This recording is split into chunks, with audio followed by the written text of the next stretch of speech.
It's time for The Story Behind the Person, featuring lively, in-depth conversation with compelling guests from our community. And here is our host, Jonathan Van Bilsen. Thank you and welcome to our show. Even though we have a brand new studio, we're still practicing COVID protocol and keeping safe distances for our guests as well as our crew. Today my guest is James Culp, who spends a great deal of time running marathons, some of them even at night. We'll learn all about the story behind the person right after these messages. At Voss, your independent grocer, it's all about hometown living and shopping. Owned and operated by Port Perry's own Terry and Christine Voss, the independent grocer carries many local items to support our town and its residents. As I mentioned, my guest today is James Culp, a long-distance runner. James, welcome to the show. So you were born in Dunnville, Ontario, if I'm not mistaken? And you had a really interesting part-time job, which is kind of intriguing. You worked in the appliance industry.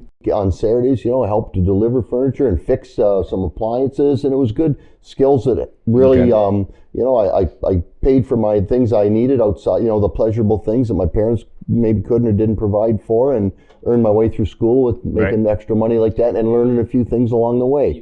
So you finished high school, you worked in the appliance industry for a few years, but you really had a dream, a vision to go into law enforcement. And you applied at the police academy in Haldimand. Yeah, I did, Jonathan. I worked, we had a part-time recruit program that I did in those days. So while I was had my part-time job and went to school, did an auxiliary cadet program, and that gave a little bit of that was the stream into which they would hire in those days in the department, so hands-on experience and exposure, and it was a win-win, I think, for everybody. And you became a police officer. I did. So being a policeman must require a lot of dedication, and there's also a lot of enhancement because you're always learning, you're always training. It never stops, right? Rigorous training and ongoing training. Yeah, rigorous training to start, of course, through the police college, and then ongoing certainly through the years. So a lot of times people, when they become a policeman, that's their career. That's what they do for the rest of their life until they retire. But in your case, that wasn't necessarily so. You wanted something different, right? Exactly, Jonathan. I wasn't like at the age of 12, I knew what I wanted to do for my life for some reason, whether I lacked direction or it was the 70s, or I thought maybe I'd end up at the steel mill like Pops, which wasn't a bad thing. Your dad worked at steel mill? Yeah, Stelco, 34 years, proud of it, and I mean, a lot of my colleagues and family have done very well through that way. But no, I was interested in that and just trying to do what was right, and I did take that path down into law enforcement. But as I did it, I really enjoyed more the passion around the whole law and everything, and I really enjoyed the candor. And I decided when I was 30 years older, after I'd been in it for 5-6 years, to go on and to go to university, which I'd never been. Okay. And I went to university with the idea to go to law school. Interesting. And that was Brock University I've got written here, right? I went to Brock, yeah. Okay. And Brock is where? Remind me? St. Catharines. Okay. Right, so you're a totally Niagara Escarpment sort of boy, right? I was kind of Niagara, Dunnville boy. Right. Okay. First 25 years of life. So you did that, and now, how did you support yourself while you were doing that? Well, I paid my way through. Whether I pumped gas at night, or I did whatever I had to do just to keep the money going, and just my own savings. So, like I said, I didn't borrow any money, but I made my way through. It's expensive. Yeah. And you obviously enjoyed the university element. Now, you also went to Calgary in there somewhere, right? Was that in around that same time? Or? Well, before all that, even I went, right after high school, I went to Calgary just to travel, and I call it the hippie thing. With a good you're a bit too young to be a hippie, though. Yeah, real good buddy of mine in '76 when we got done high school. Real good friend called Dave. We took a pickup truck and we traveled all over North America, And I landed in Calgary because he had a relative there. And they were kind enough to put us up for a couple of weeks. And I got exposed to the college and this interest in law and stuff. They had a course there at Mount Royal College, so I ended up applying. And I went back and forth 2 or 3 years and working and whatnot, and I ended up essentially staying around Calgary for 3 years. Did you stay with Dave's friends out there? I went on my own. Oh, did you? Okay. Had my own place. And I'm sure they appreciated that. Oh yeah, they would be very glad. Yeah. So after that, now my understanding is that if you want to go to law school, you don't just sort of think about it today and start tomorrow. It's a big waitlist program, right?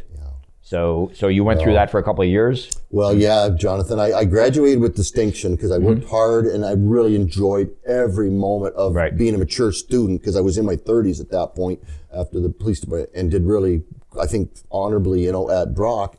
But I applied on the LSAT and all the processes, and I rode the wait list. I got letters of acceptance, which are exciting, but then it indicates, however, due to the high volume this time, you'll be placed on the wait list. And I rode the wait list. I even reapplied LSAT, went up a couple percentage, but I was waitlisted for over 2 years. So the dream started to dissipate because practically I'm in my mid-late 30s at that point. I was going to say, it's one thing to do that when you're 22 years old, but when you're in your late 30s, life goes on. Again to get back. A couple friends that I have who were also police officers decided to get into the security side of the business because it was extremely interesting, somewhat lucrative, and a lot of fun. And I understand that's what you did as well. I did that because that's where, as a lot of former officers at the time, maybe gyrate to that. It's just a natural extension. And again, I was sort of in limbo. So it was while I was actually on the waiting list for law school, I needed to still have income as well. And I went right naturally into security, and I did that. I started as a frontline person, guard, which was quite a step, I'll tell you, from putting on a police officer's uniform, no doubt about it. It would be an eye-opener. But you know what? Every single thing I do my best. And before you know it, I become a supervisor of some operations, and before I knew that, a couple years, I become a manager.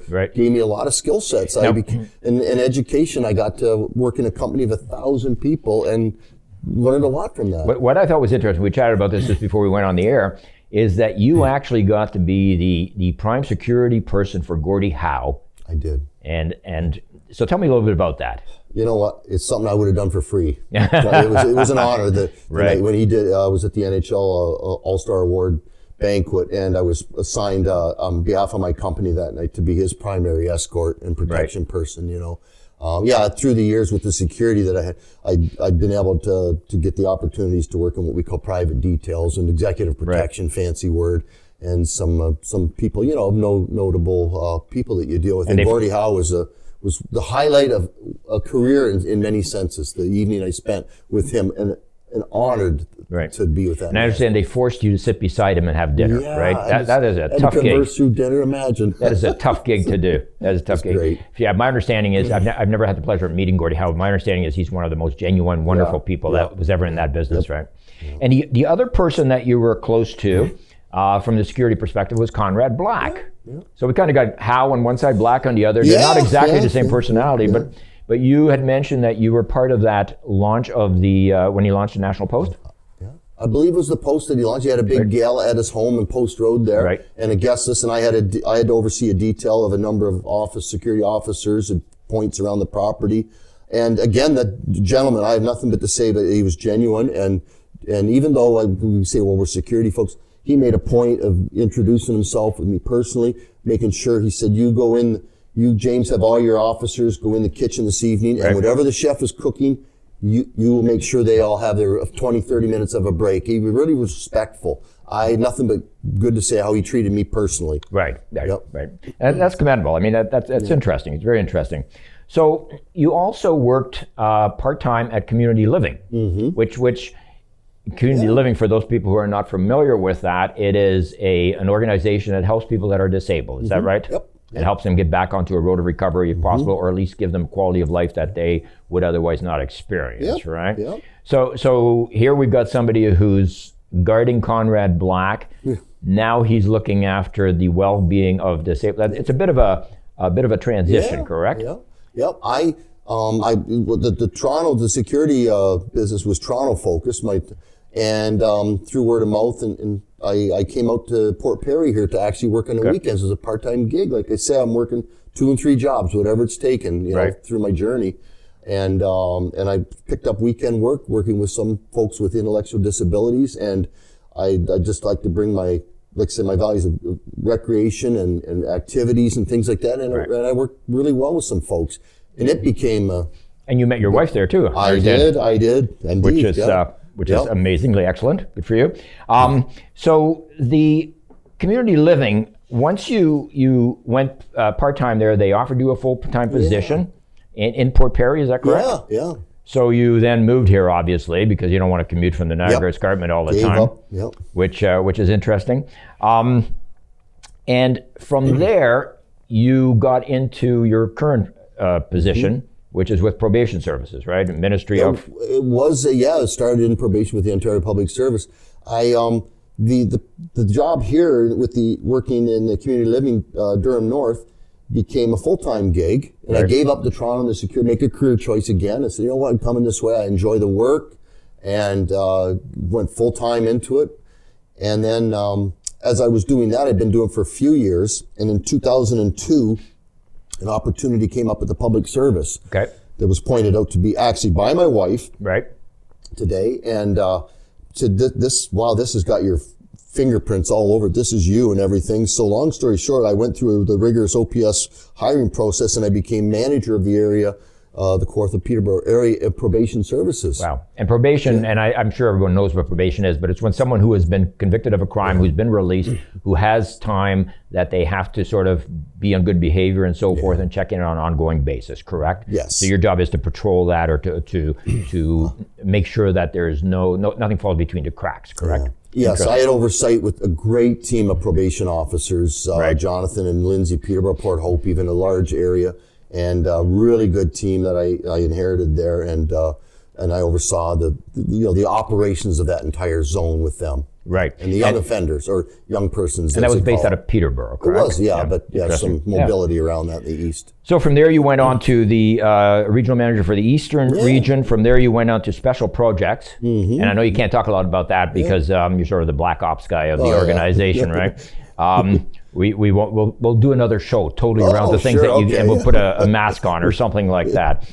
But since 2018, you've been the senior manager for the Central Region, correct? Yes, in the Ministry of Children, Community, and Social Services. So you oversee, the Central Region is what, from Kingston to... No, it's kind of around you say the 400 or whatever, York Region, Simcoe, and down curving around through Waterloo, Dufferin, Wellington, Halton. Peel, certainly huge. Interesting. So with COVID being on, I guess you're doing a lot of work from home rather than from your office, which is in Newmarket, if I'm not mistaken, right? So do you find it a little bit different now as far as the business goes with COVID, as far as, obviously operation is, but is there more to do? Is there more crime? Is there more going on? It's, I had both what we call the youth justice portfolio, Jonathan, as well as the developmental services portfolio for a couple years now. Now I'm focused solely on the developmental services. And the work has been staggering. I still say I pale in comparison to what our health practitioners have had to endure COVID. But behind the scenes, and I know everybody's worked hard and suffered. I've been blessed that I maintained employment through all that and worked from home. But the workload is dawn till dusk a lot of days, and it's around logistical things. Like I can well imagine. PPEs and making sure facilities are up to speed and code. It's been challenging for our partners and stakeholders. James, the thing that attracted me to our conversation was a while ago when you talked about your marathon running, which is something that I'm really interested in. We're going to take a short break, and after these messages, when we come back, we're going to talk with James Culp all about his running. Oh boy. Thinking apparel such as hats, shirts, jackets, and more? At PP Print, we can help with so much to offer. Just ask. We've got you covered. PP Print, where experience pays off. Welcome back. My guest today is James Culp, who leads a very interesting life.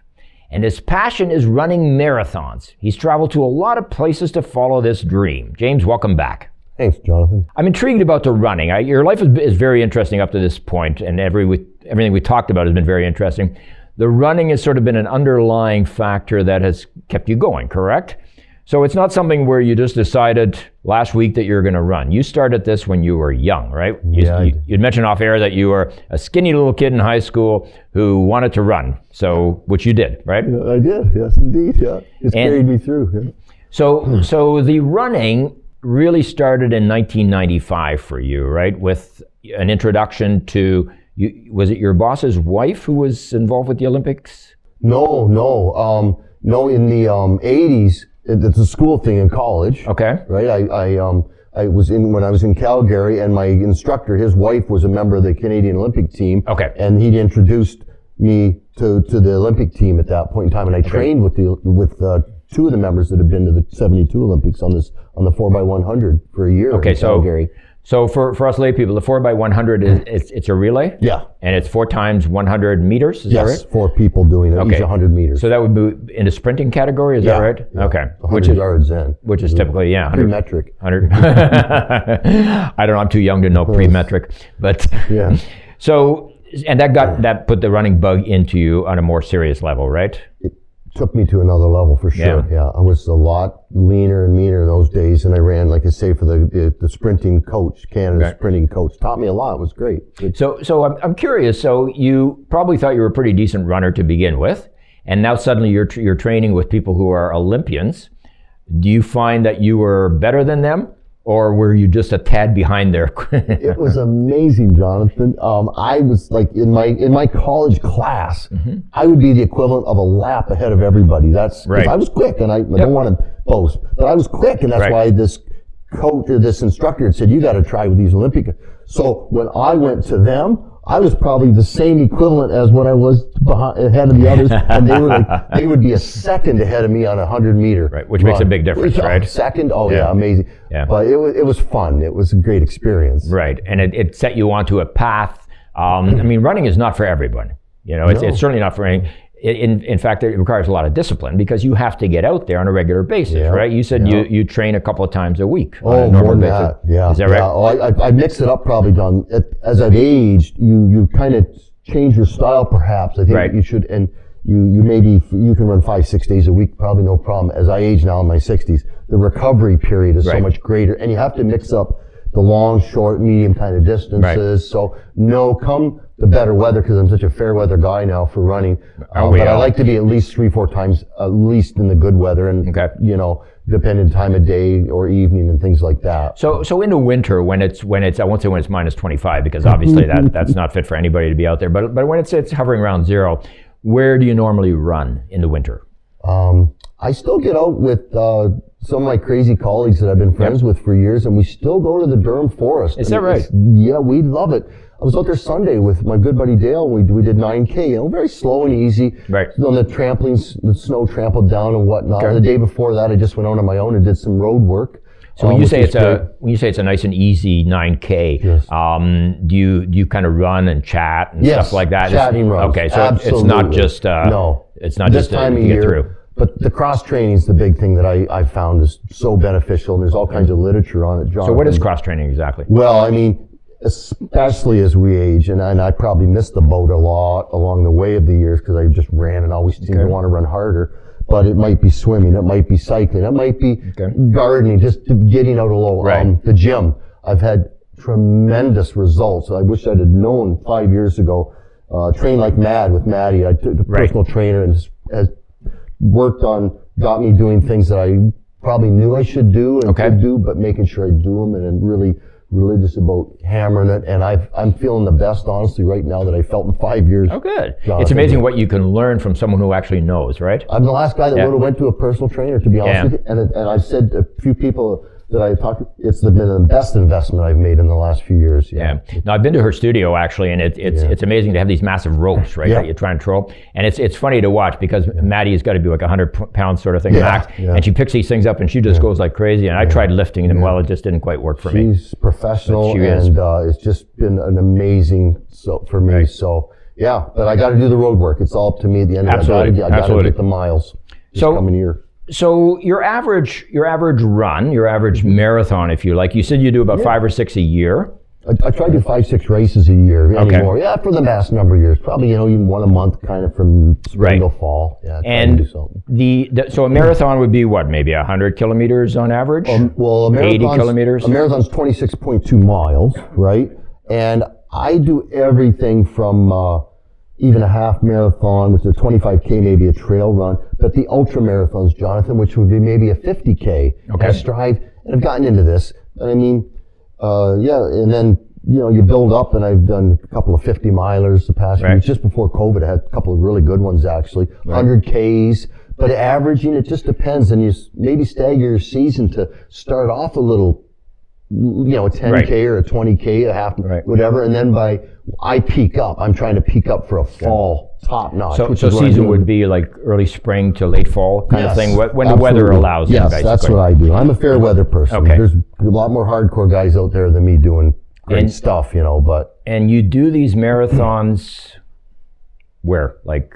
All over North America. I've been blessed to be. Toronto, Ontario's got some great series of 5 peaks, and the Ontario Ultra Running series are out there. But a couple of my good buddies, a few of my good buddies that I've been connected with in the running, we go to the States. We've done a lot. Right. Michigan, Ohio, Pennsylvania, New York, the East Coast. I've been to Phoenix to do the Phoenix Marathon. Really? I've been to Jacksonville, Florida with my late dad to run marathons. It's kind of a way to have travel, right. and you meet new people, new places, and that's all part of it. You were supposed to do one which got canceled because of COVID. Was it in Illinois? The Illinois-Kentucky border. Vienna, Illinois, right? Vienna, they call it. Tunnel Hill 100. Okay. And the year before, the reason I want to go, it's a rail trail. Not unlike people here, we know the rail trails that are former railway tracks, and they go down there. It goes through like a really nice countryside area, and they have a 50-miler and a 100-miler. So I had a great. So we're talking miles now. 100 miles. Wow. Wow. I had a great 50-miler in November of 2019 down there. Okay. My best ever time. And I mean, we get slower as we get older, but the course was what I call kind. But I had a great day on the 50-miler down there. It was like 13 hours, which isn't rocket speed for anybody, but it was for a 60-something-year-old guy. It's great. Well, it's not about the speed. It's about the very fact, and I think you had summed it up earlier before we got on the show, saying that you really win when you get to the start line. Oh, yeah. Because that's what it's all about, right? The time you put in. Yeah. So I had a good time, really, really enjoyable, great set. It's a little town like Port Perry, well supported. Why would some runs be better than others as far as your performance? Is it because you're more fit, you're more prepared, or? It's like studying for an exam. If you cram, and I've done that, and you pay the price. Okay. I've been there, absolutely, full disclosure. But so you get what you put into it. Right. But you could have even the best runners, and I've heard of the best 100-miler guys at Western States that bonk, and that's kind of like collapse, just bonking at the 62-mile mark because it ain't their day. You can have gastrointestinal issues, or you can have anything can happen because it's another world when you're way out there in the miles. Even a marathon too. I mean, lots of marathons are very tough for people to finish. They're all challenging runs. A 10K run can be challenging. I've done every distance from 5K to 100K more than once. I've lost track 100, 200 runs. But you never stop learning, which is kind of the neat thing. You say, gee, maybe if I would have had that little, or changed my diet around this way, and you think you got it down. And that's the key. That's the key, is you want to learn, and that will help you improve. If not, it'll give you gratification, right? Yeah. It's all fun, no matter what. Yeah, win or lose. So here I'm thinking, okay, so 100 kilometers, it probably takes you more than a couple of minutes to run that. Probably like 20, 30 hours, I would think. Yeah, I sub 20 hours for sure. Okay. I like to be, they have a 20-hour cutoff, so I would, 18 hours probably. So part of that would be at night. Oh, yeah. So I have enough trouble running in the daytime. So at night, what's that like? I love it. The nighttime is surreal. Really? How to describe it. Yeah, it just takes you to another level mentally. We're just plotting along, but the one in Michigan, for example, the 100K, I've done successfully twice in the last 5-6 years. It starts at 4 in the afternoon. Right. And you just keep going around the clock, and you get to 27, whatever 160 is divided by 6, 27K loops. You come through every few hours to your spot and you have a refreshment or whatever you got to do. Maybe your headlight, your headlight battery. Headlamp. I guess you would have to, right? Oh, yeah. Now, is this on a trail or is this in a subdivision? Yeah, state forest parks areas. So do you come across the odd creature that doesn't appreciate you being there? I've run into deer, certainly really close from me to you, which is really kind of cool. At night everything's calm and nobody. Porcupines. Less fortunate people that I know in the Halliburton trail race community, honestly, Jonathan, bears and moose have scared people because it's been actually a harrowing experience for a couple. They weren't injured, but a harrowing experience. I ran into a pig in the Michigan race at one time. Pig. Well, I thought it was, and I trembled. It turned out to be a local farmer's pig and wandered over, but I thought it was a wild boar. It stopped me for a couple. We had a good laugh over that at the campfire and a beer the next morning. It's like anything else, right? Like as long as you can run fast faster than the guy beside you, you're okay, right? I can't outrun much. I used to be able to, but I can't outrun much anymore. Yeah. I know you mentioned bear and moose, and just on the side, I know that is one of the biggest treacherous difficulties that snow dog sledders have when they're doing like the Yukon Quest or the Iditarod, is the moose and the bear. They they don't play nice. No. But so I'm glad that hasn't happened to you as yet. So the refreshment part of it, like obviously you can't go 30 hours or 25 hours without drinking some nourishment.